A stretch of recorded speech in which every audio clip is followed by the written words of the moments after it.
na ang kanyang puso ay dalisay. Wala siyang hinanakit sa kanyang kapatid. Wala siyang tinatagong galit sa kanyang kapatid. Wala siyang tinatagong inggit sa kanyang kapatid. Ang kadalisayan ng puso, madaling sabihin, mahirap gawin. Totoo lang. Madaling sabihin, pero wallahi napakahirap gawin. Napakahirap patunayan. Madaling sabihin, dalisay ang aking puso, wala akong atraso, wala akong malinis ako, wala naman akong ginagawang masama sa aking kapatid, o sa aking kapitbahay, o sa aking magulang, sa aking pinsan, sa aking tiyuhin. Pero, subhanallah, ang totoo, kung makikita natin ang kanyang puso, punong-puno ng inggit, punong-puno ng paninirang puri, punong-puno ng galit, punong-puno ng kasamaan. Iyad ang bida. Isa sa mga sahabi, kasamahan, companion ng Rasulullah sallallahu alaihi wasallam na si Abdullah ibn Mas'ud radiyallahu anhu. Tinanong siya ng isa sa kanyang mga estudyante. Ya Ibn Mas'ud, o sahabi, imam, sahabi, kayfa tastaqbiluna Ramadan? Paano niyo po sinasalubong ang buwan ng Ramadan? Masyaallah. Tinanong ng isang estudyante ang sahabi kung ano yung kalagayan nila kasama ng Rasulullah sallallahu alaihi wasallam. Paano niyo po pinaghahandaan ang pagdating ng buwan ng Ramadan? Alalaong baga, paano niyo sinasalubong ang buwan ng Ramadan? Subhanallah. Sinagot siya ni Ibn Mas'ud ng isa sa mga essence ng pagsalubong sa buwan ng Ramadan.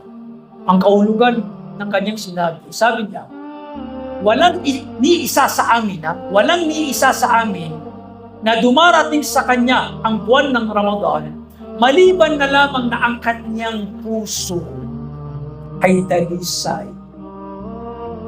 Masyaallah.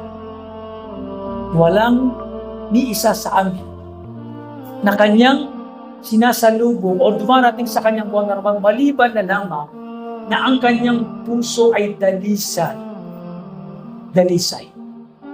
Wala siyang hinanakit sa kanyang kapatid. Wala siyang tinatagong galit sa kanyang kapatid. Wala siyang tinatagong inggit sa kanyang kapatid. Ganyan ang mga kalagayan ng mga sahabi. Ang kadalisayan ng puso, madaling sabihin, mahirap gawin. Totoo lang. Madaling sabihin, pero wallahi napakahirap gawin. Napakahirap patunayan. Madaling sabihin, dalisay ang aking puso, wala akong atraso, wala akong malinis ako, wala naman akong ginagawang masama sa aking kapatid, o sa aking kapitbahay, o sa aking magulang, sa aking pinsan, sa aking tiyuhin. Pero, subhanallah, ang totoo, kung makikita natin ang kanyang puso, punong-puno ng inggit, punong-puno ng paninirang puri, punong-puno ng galit, punong-puno ng kasamaan. Iyad ang bida. Subhanallah. Dalisay ang puso. Kadalisayan ng puso. Ang kadalisayan ng puso, nasa dalawang kategorya. Una, sa pagitan mo at kay Allah. Subhanahu wa ta'ala. Ito ay mating.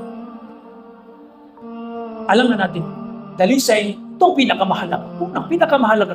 Dapat dalisay ang puso mo kay Allah. Ibig sabihin, ginagawa mo yung mga obligasyon mo na may pagmamahal, ikhlas, sinseridad, hindi yung pabigat, pahirap sa iyo yung mga inubliga sa iyo ni Allah subhanahu wa ta'ala. Dapat, interesado ka talaga, ginagawa mo yung mga obligasyon kay Allah. Pangalawa, ito yung mahirap sa pagitan mo at sa mga tao. Yung nabanggit natin, dalisay ang puso mo. Dalisay ang puso sa iyong asawa, sa iyong mga anak, sa iyong magulang. sa iyong mga kapatid, kaibigan, kapitbahay. So, tanungin mo ang iyong sarili. Tanungin mo ang iyong sarili. Dali sa iba ang iyong puso.